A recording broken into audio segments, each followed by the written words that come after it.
Underway. Uh, and can I also request my colleagues on the left side of the room to close the doors so that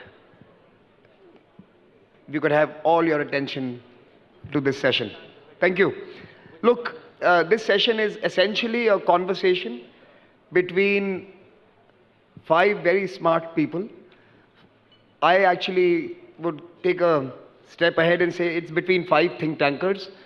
Dr. Jaishankar is not a foreign minister, he's actually a think tanker. And he's pretending to be a foreign minister. So I am now going to ask him to manifest his think tank hat here and get into a conversation with his colleagues on questions of world affairs. And I think there's lots to talk about in the world today. And the good news for all of you is that I will only ask one question through the entire morning. The rest of the questions are going to be amongst themselves.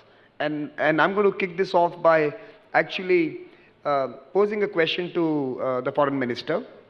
Foreign minister, you are someone who's made foreign policy more relatable to people.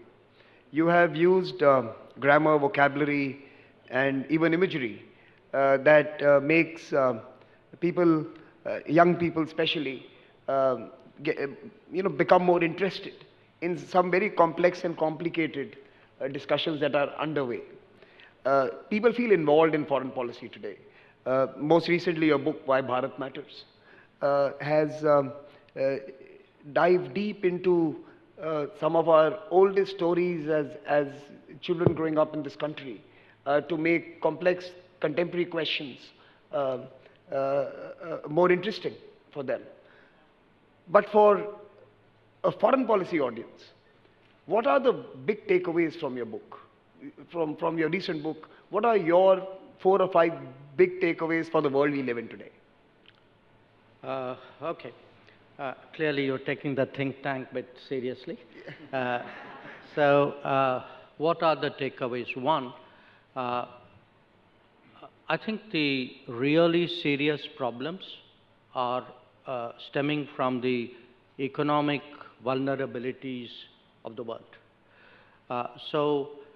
My case is for re-globalization, where supply chains, where concentrations, where digital vulnerabilities are better addressed. So, and I push that because we are really focused much more on the obvious challenges, the war in Ukraine, what's happening in Gaza, the COVID. So my point is the economic fragilities, the economic dependencies are actually the really serious threat to the world. The second point would be that in a way, the beware of the normal. We tend to focus on the exceptional situations. Mm-hmm. But actually, there's a daily, erosion or a daily danger or a daily insecurity created by the normal. So watch where the normal is going, because every day in our lives, we are doing things which expose us more and more, particularly in a technology-dependent world. The third relates to the mind games. So, competition has many forms, but one of them are the mind games which accompany. It's like any competitive activity. So, all these indexes which you get, ratings, how democratic are you, how good's your press, how good's your civil rights. So this is like the equivalent of sledging in cricket. Mm-hmm. It's meant to psych you before you get ready for doing anything. So I'm saying that particularly looking at Michael. No, but in the political sphere, the Americans are the biggest sledgers, not the Australians. Well, that we can discuss on a cricket aside. Okay. And the fourth, which is part of the reason for the title of the book, is we in India need to think the solutions. In fact, frankly, even the analysis for ourselves, rather than kind of, I'm not against imparted wisdom, but I think we need delving into our own history, traditions, culture, and our own application of mind. Come up with our own answers to the world. So, Dr. Jaishankar, we are going to keep coming back to you because they are going to be asking you some questions. And I would expect you to pose some cryptic puzzles for them to solve as well. So, let me get this going, and let me first start with Michael Fullilove, who's heading a very nifty institute in Sydney, Lowy Institute. Michael, you have the first shot. All right. First of all, I want to take the opportunity to thank Samir and ORF for bringing us all together at this amazing bazaar of international policy. I'm really enjoying it. I'm honoured to be on a panel with this panel, but especially with Dr. Jaishankar. We've known each other for a long time. We've had many exchanges on cricket and foreign policy. Let me take this opportunity to wish India luck in the 4th Test against England. I think that's one thing on which Australia and India agree, that is, we like to see England lose cricket matches. I also like the analogy between cricket and foreign policy because in cricket, Australia is a great power. Let me come to great power competition because that's what I want to ask you about. Great power competition has come roaring back over the past decade. Geopolitics is back. At the same time, wealth and power have moved eastwards towards our part of the world. And China's growth has comprised the largest element of that. There's a massive concentration of wealth in China. And that same period, which has coincided with Xi Jinping's period in power, has also seen China become much more aggressive in the waters to its east and south, in its relations with its neighbours, notably India, also Australia. But in truth, China has been at daggers drawn with many of its neighbours at different times over the past decade. And I would argue that the severity of China's behaviour has seen a few effects in our part of the world. First of all, other Asian countries seeking to step up and expand their freedom of movement and to make new friends, do things in different ways, because none of us wants to live in China's shadow. Secondly, institutional developments. For example, the elevation of the Quad. I would say both the Quad and AUKUS were made in China, Minister. And finally, connections between capable Asian countries like India and Australia getting stronger. So there's the context. Now let me ask you 2 questions about China, because I think China is at the heart of a lot of this strategic flux. First of all, let me ask you about relations between China and India. You told us at the inaugural session that we should listen, like Mr. Modi, the importance of listening and reflecting. I've listened during this conference. I heard the Indian Defence Secretary say that China was a bully. I heard you say, I think, that the biggest opposer of UN Security Council reform is not a Western country, which I guess might possibly refer to China. China, I think, is a preoccupation of yours. What is the settling point of the relationship between China and India? Is there a settling point? And secondly, let me ask you about the relationship between China and Russia. The Ukraine war has pushed China and Russia together. It seems to me there's a lot of confidence here in India that eventually they will pull apart again because they're different countries with different interests. But I wonder if there's some overconfidence there. Mr. Putin is on his high horse at the moment, but I think in the long term he understands that Russia is the junior partner in that relationship. China's economy is closing on America's economy. Meanwhile, Russia is in danger of being overtaken by Australia's economy. Michael, what if, let me finish. What if the China-Russia relationship strengthens? What if it doesn't turn out in the way that India hopes? Okay. You know, you just introduced a thought in my head, which is people say that the Quad is directed against somebody. And it struck me that, yes, you know, all 4 of us have had problems with the UK. So, think about it. But 3 of us have actually kind of fought a war.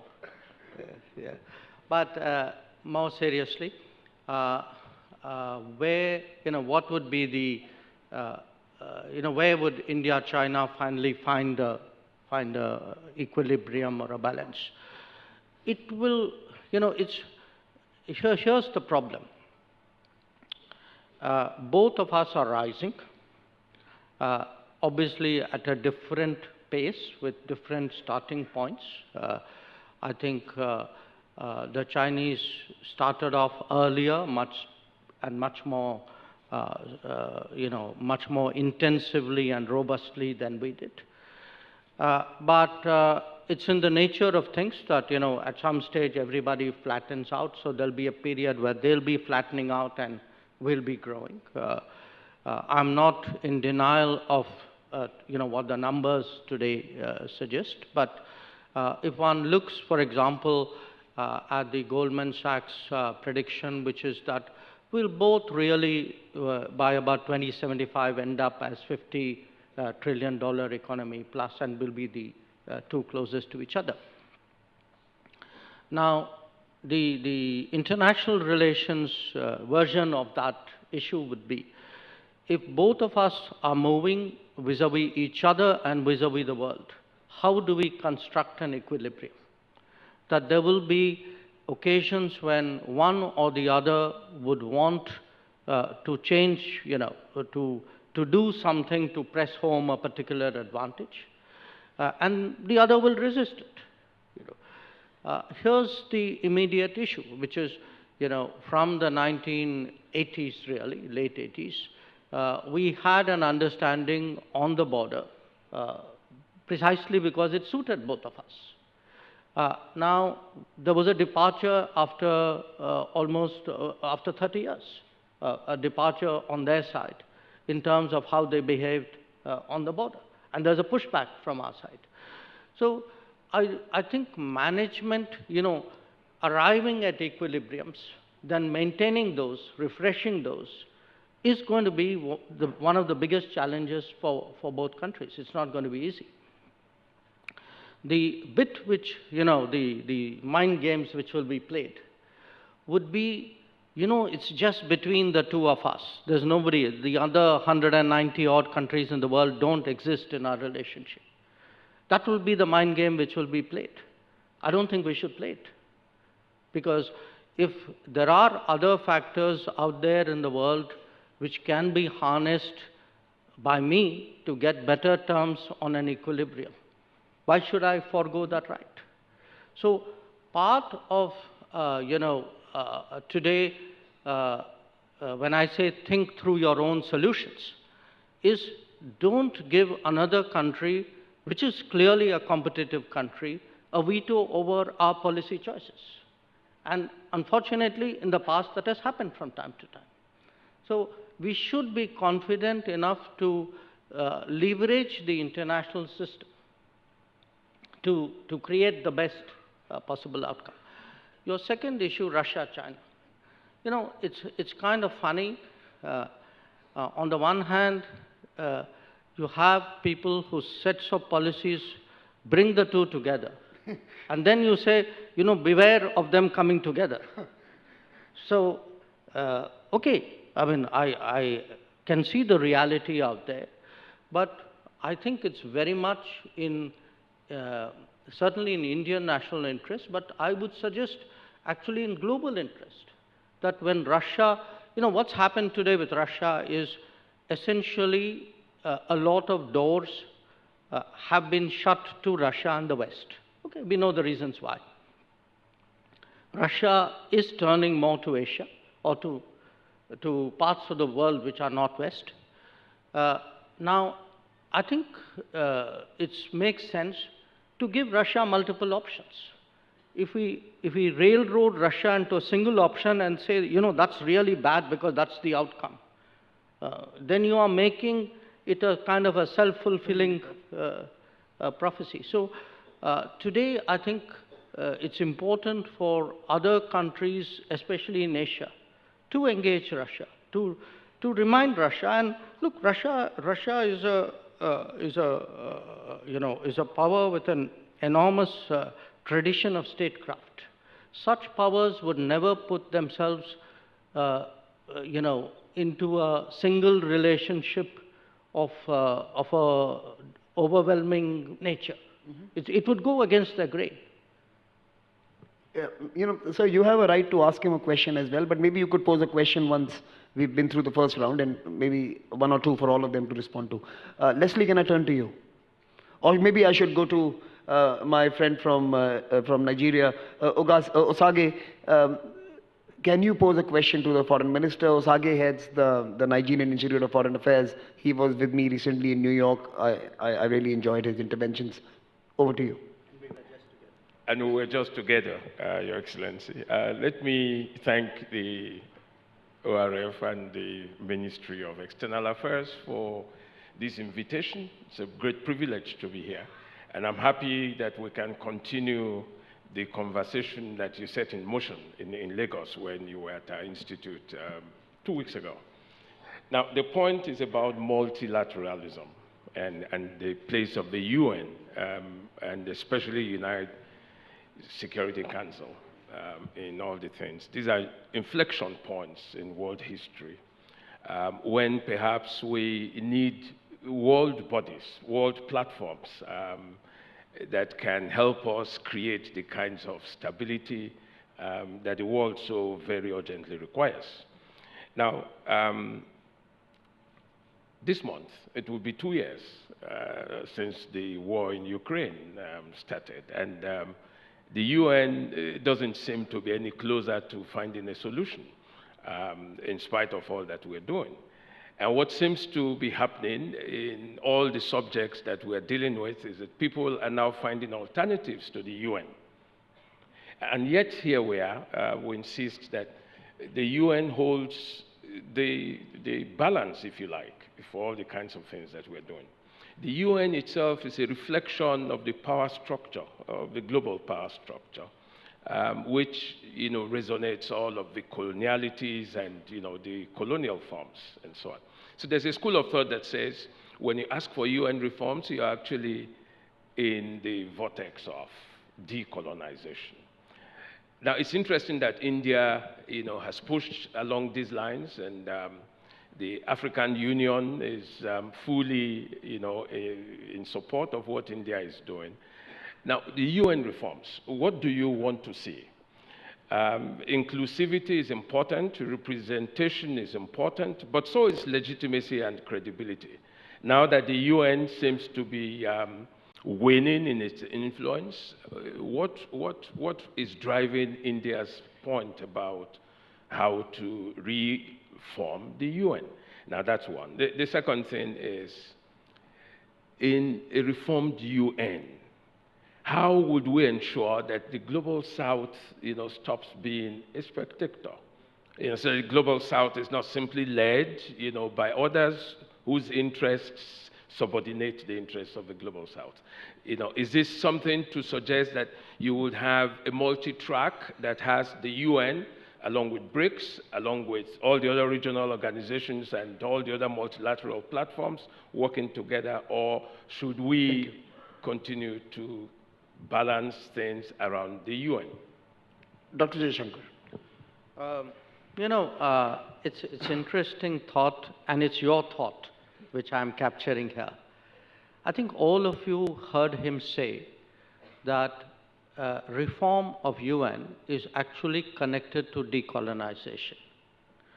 And what I guess you mean by that is, so long as Africa and Latin America and parts of the decolonized Asia are not adequately and appropriately reflected, the UN is still actually a reflection of a colonial era organization. So I think it's a great idea. I really think that posing the reform issue in terms of perpetuating a colonial era is something which we all need to think about. But on the UN reform itself, there's actually been progress.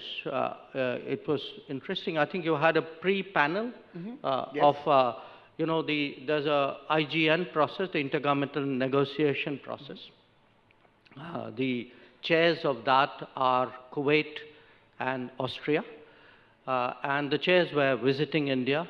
They participated in a panel before this conference. It was a curtain raiser, actually. Yeah, formally began. And what is happening right now is we have finally moved the needle to a point where different models of how to reform the UN are being presented before the UN. So there's a Mexico model. There's a Liechtenstein model. I don't know if the foreign minister of Liechtenstein is here in the audience. She was here at the conference yesterday. I spoke to her. There's an L69 model, of which India is also part, which is largely a global south view. I think Nigeria is also part of it. The G4 will give theirs. Africa will present it. So actually, finally, we've reached a point where very specific views of, you know, the key elements of reform, that's being that's being heard in a way. Now, we'll have to see, okay, after you hear everybody out, what's the next step? Where do you go?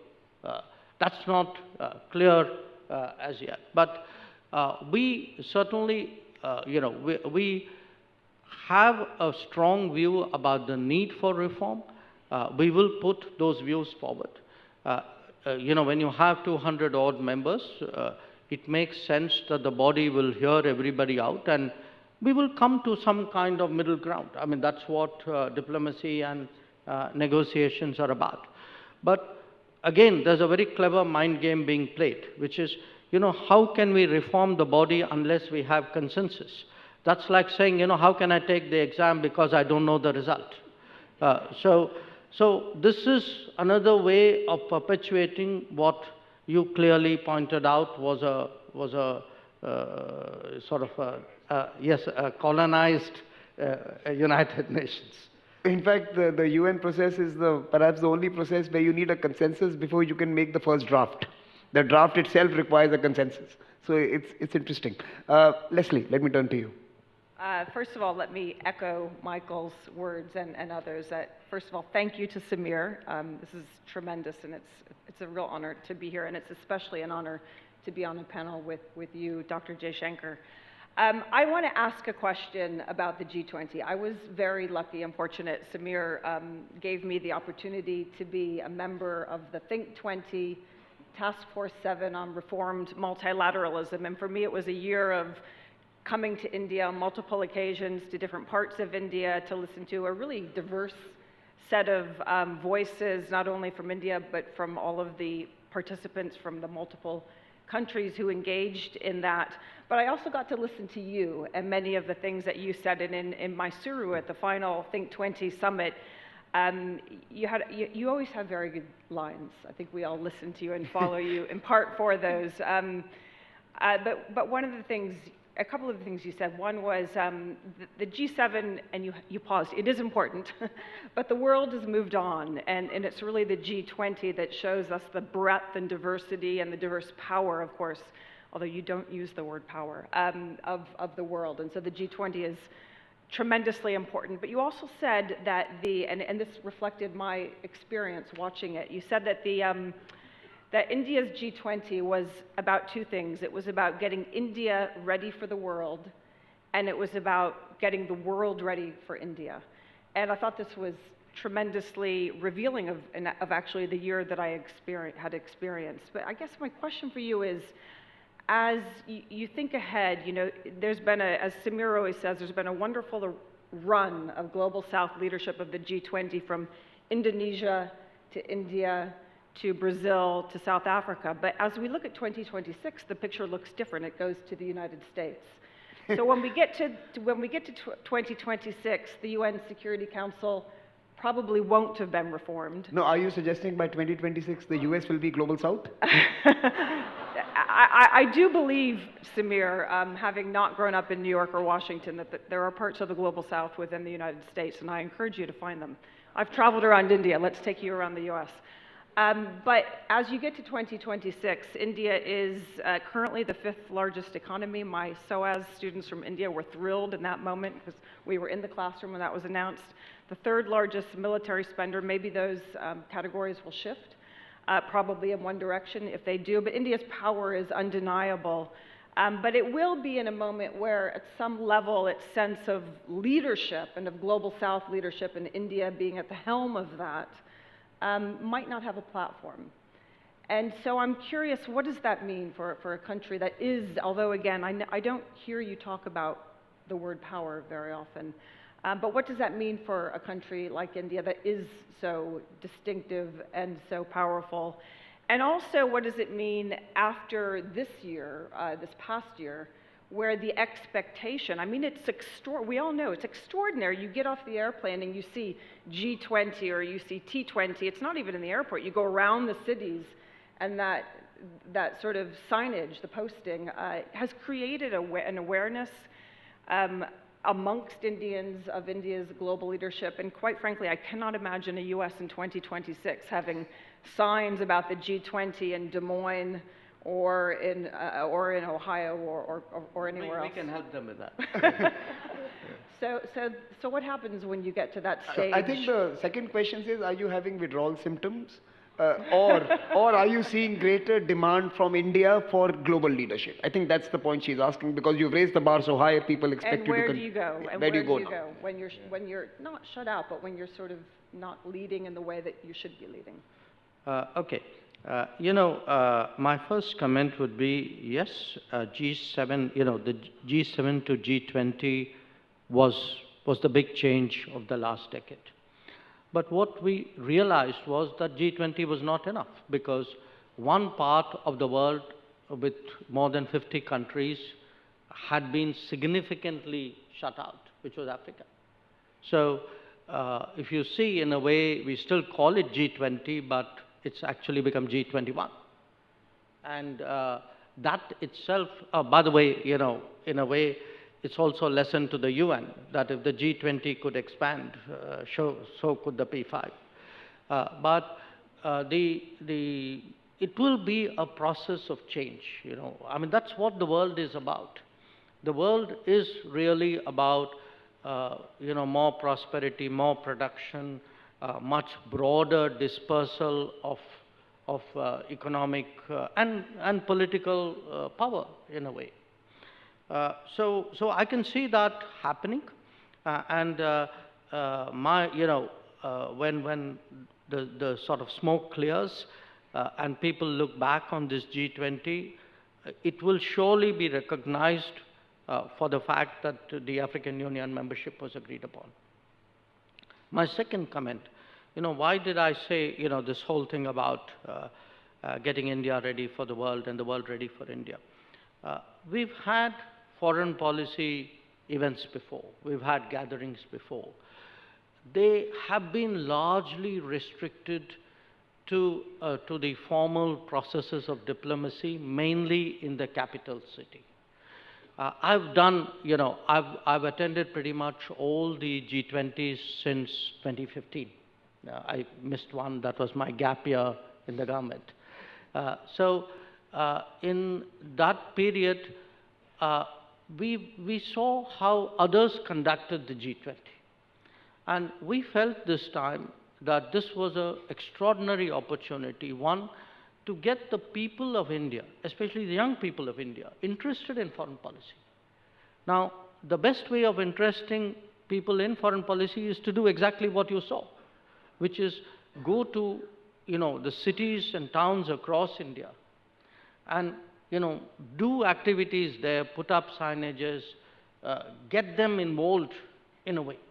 So, if you actually took part in some of these activities, you had a conference going on, the formal G20 meeting, but there was a lot of other stuff going on in the same city at the same time. The other part of it is, for much of the world, India meant Delhi. It could mean sort of the golden triangle, the tourist triangle. It could mean Mumbai, maybe Bengaluru. But that was it. Now, when you actually had G20 delegates going to 60 cities, and in every case we made sure they went somewhere else outside that city. This was also displaying India. So it was a very conscious effort on our part, you can say, to globalize society, to prepare, you know, when you are talking about, the leadership, you know, what will you be doing as you go up in the pecking order? To do that, you have to prepare a society. You have to prepare a people for the responsibilities which come. And in a sense, we were using the G20 exercise for that purpose. So would we kind of step up? Because, you know, that's really what you are asking. My sense is yes. I mean, if you look even at the last 10 years, we have been much more frequently a first responder than we've ever been before in our lives. Today, anything which broadly happens between, say, East Africa till about, you know, the Australia, that broad region, the expectation is somewhere in some form India would respond. And that's actually been the record of the last 10 years, sometimes beyond. You know, we went into Turkey during the earthquake there as well. So in different, you know, an India of ideas. So you have Solar Alliance, you have the Coalition for Disaster Resilient Infrastructure, and India, which is a kind of a, you know, and here there's a culture, tradition, history as well. The idea of propagating millets, for example. Don't think of it as a food fad. The millets is the only way by which global grain production can be significantly increased in a short time, given the natural, you know, usage of resources that we have. So it could be millets, it could be yoga, it could be solar, it could be terrorism, it could be black money. You today see an India which is really, you know, pushing and trying to get itself and its ideas on the global stage. And what about the pressure from young people who now want more from you? Every time you are traveling, every time you are at work, they expect miracles. Sorry, I couldn't hear you there. They expect miracles from you. They expect the extraordinary from you. The expectations have been raised. How do you deal with that? I mean, like, you know, how do you respond to that kind of pressures? Because you've got so many people interested in foreign policy, now everyone has a view. Well, that's good, isn't it? You know, there'll be more Samirs coming out of that process. Okay. You don't want more Samirs, but let me turn to Bruce Jones. I'm dazzled by the prospect, actually. Thank you for having me here, Samir, and terrific to be on the panel with you, Dr. Jaishankar, and with the rest of the crew. I do notice I work for an American institution. I am an American. I'm also Canadian. Leslie works for a British institution, but she's secretly also an American.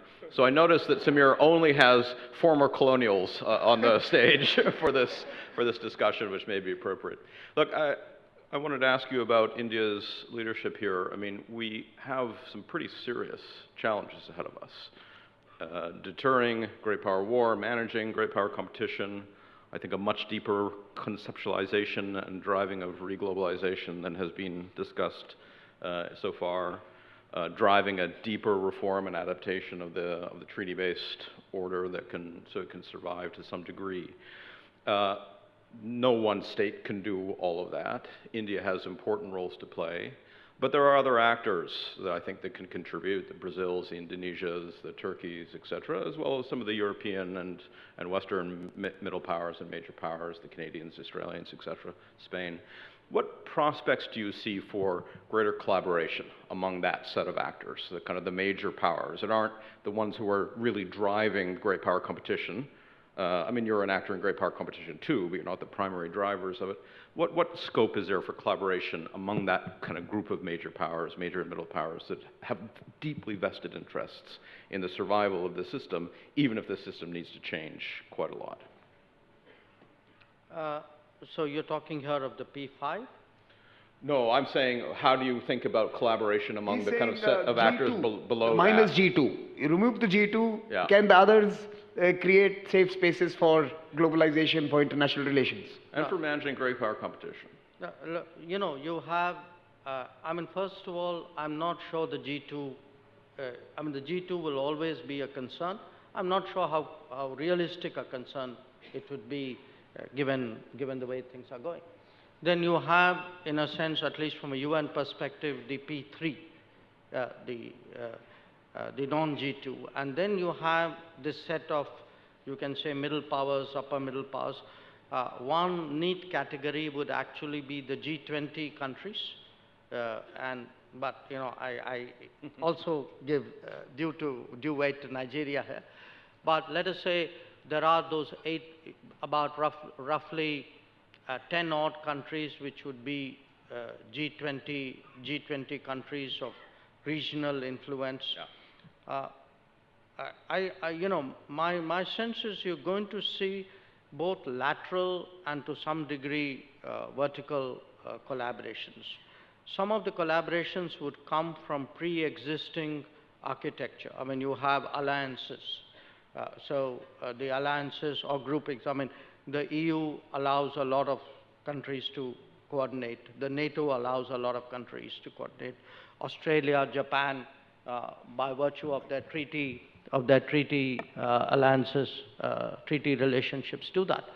The interesting ones would be the loners, in a way, the ones who are not embedded in a pre-existing structure. And you can see that in different ways they are both expanding options, but also trying to forge something common. I give you a few examples. I mean, if you look at, say, BRICS expansion, some of the countries that showed interest and have actually moving in that direction, I mean, take something like Saudi Arabia. So Saudi Arabia is clearly widening its options. The UAE is widening its options. But at the same time, these loner countries, these independent countries, through initiatives like IMEC, are working, you know, so they're also trying to forge, I would say, common ground on a particular set of issues. So you're going to see, you know, they would appear to be contradictory trends. To my mind, they are not. I think, to me, it's more like the natural diversity of the world finally escaping the clutches of a discipline imposed after the Cold War. So the Cold War really, you know, compelled or, you know, incentivized a whole lot of countries to come together very tightly. That's now loosening up. There'll be consequences.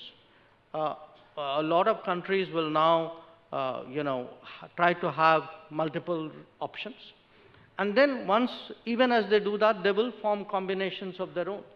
And that's really going to make international relations very interesting. Is India willing to lead that effort? Is India willing to lead that effort? No, I don't think anybody can lead that effort. You know, my sense is you'll get combinations. We would try to be involved in, as you know, a lot of foreign policy is to be involved in as many of these enterprises and initiatives and groupings as possible. So it's a sort of, you know, in my book, I've actually described it as making friends and influencing people. So how are you ideally omnipresent, omni-relevant, and that's also today, I would say, a new way of conducting foreign policy. So, Dr. Jaishankar, if I was to ask you to pose a question to these very fine minds and give them, say, 30 seconds or 40 seconds to respond to that one inquiry that you would like to hear from or seek their inputs on, what would that be for them?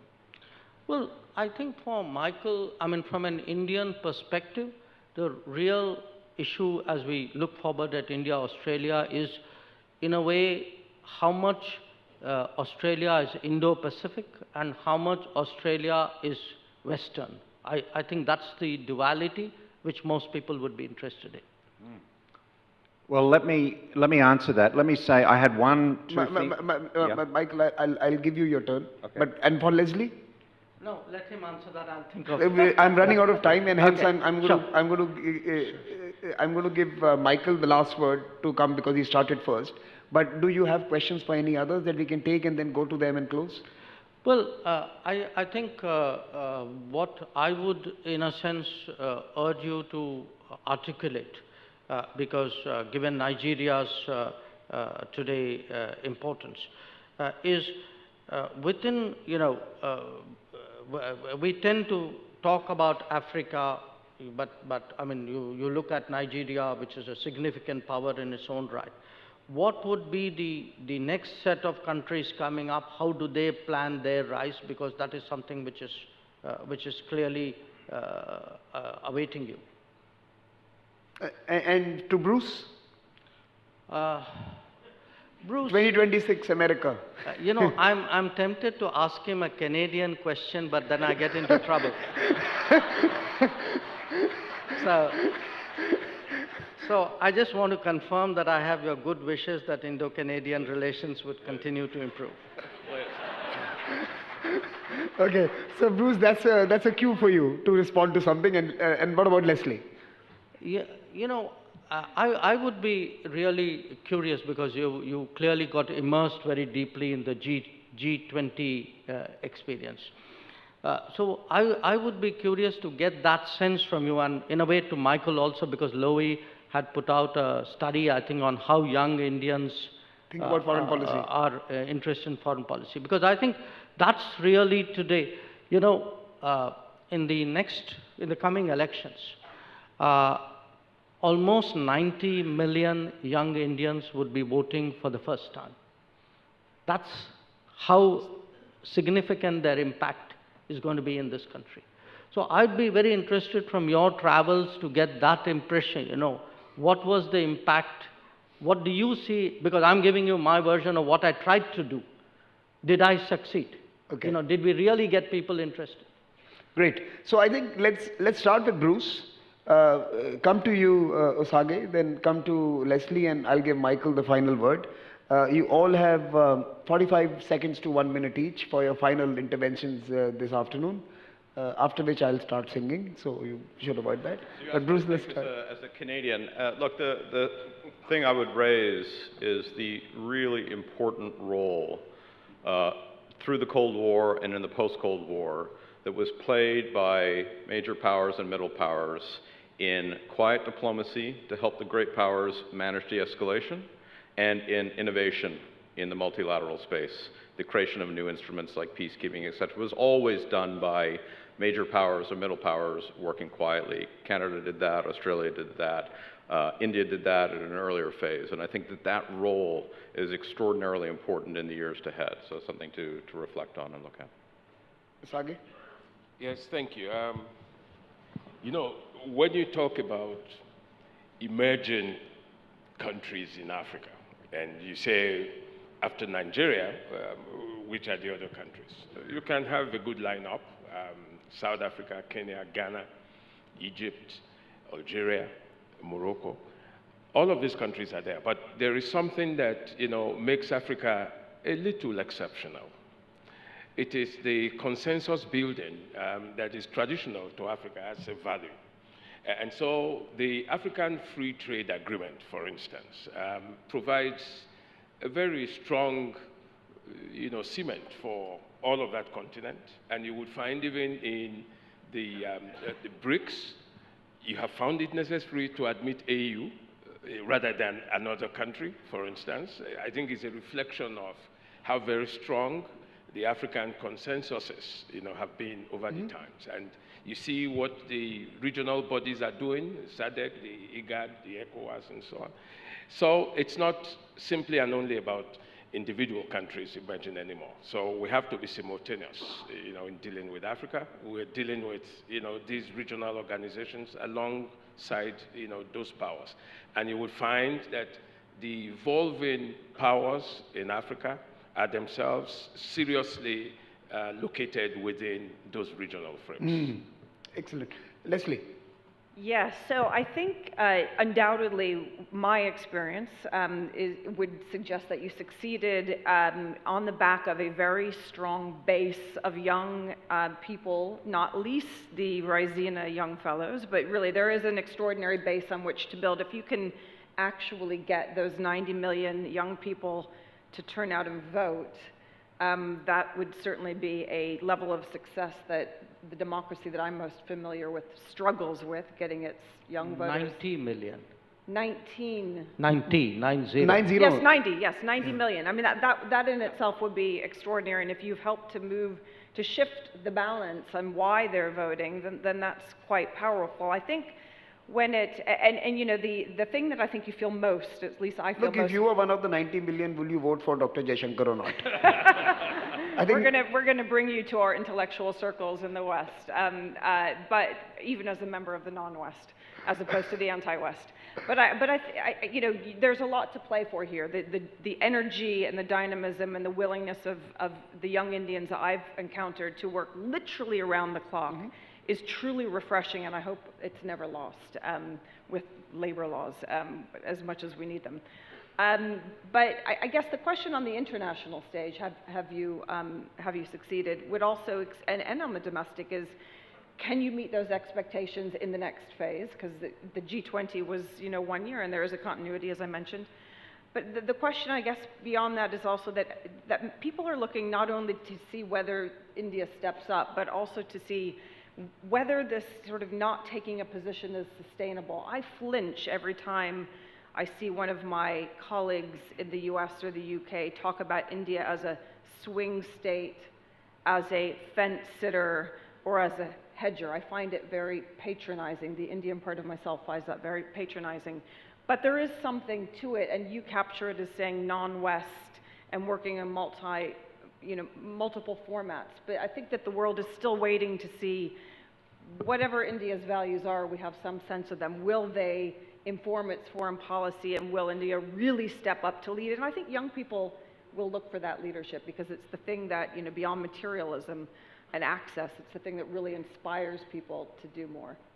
Michael. You asked me, is Australia part of the West or is it part of Asia? And the answer is we're both. We're both. And I don't think any of us as individuals or countries has one single identity. I like Tottenham Hotspur. I'm a jazz fan. I like the South Sydney Rabbitohs. We all have multiple identities, and as long as they're self-reinforcing, that's fine. And I think Australia's alliance with the United States makes us a more relevant and interesting partner for Asian countries, and our knowledge of and deep engagement with the Pacific and Asia makes us a more useful ally. Final point, Samir. I know you love fresh ideas. You're always pushing us for one idea. I had a fresh idea on this panel during the interesting conversation about UN security reform. I'm glad to hear there's been some progress at the margins, but sometimes with these difficult diplomatic negotiations, you just need an out-of-the-box idea. So my out-of-the-box idea is that we could base Security Council membership on ICC test rankings. And this would be great for India, it would be fabulous for Australia, and it would encourage the growth of cricket in other parts of the world. So would you support me on that, Minister? Dr. Jaishankar, you have to respond now. Yes. I think it's got the kernel of a good idea, but I think the better solution would be to leave it to BCCI. That is a good way to end this panel. And ladies and gentlemen, please join me in applauding this wonderful conversation this morning. Thank you all for being here. Can we take a photograph on the top of the stage?